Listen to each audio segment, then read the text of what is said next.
გამგზავრება და მოლოდინი. მეგობრებთან არ დალია გრამი. მოენატრა მარტოობის წამი.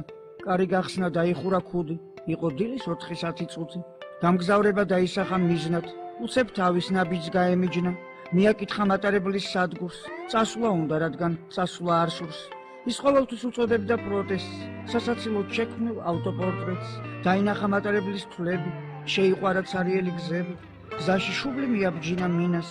როცა წვრილი წამოვიდა წვიმა. მოგონება შეეხიზნა ლოდინს. იხსენებდა ის სარიელ ლოგინს. გაიხსენა ძველი მყუდრო ბინა. შეიყვარა, მერე მოიწყინა. დაბრუნებას ვერ დაარქმევს სახლს. თვლემს და თვალებს უცაბედად ახელს. დააწვალებს დაბრუნების ჟინი. მერე ისევ გზა და მოლოდინი.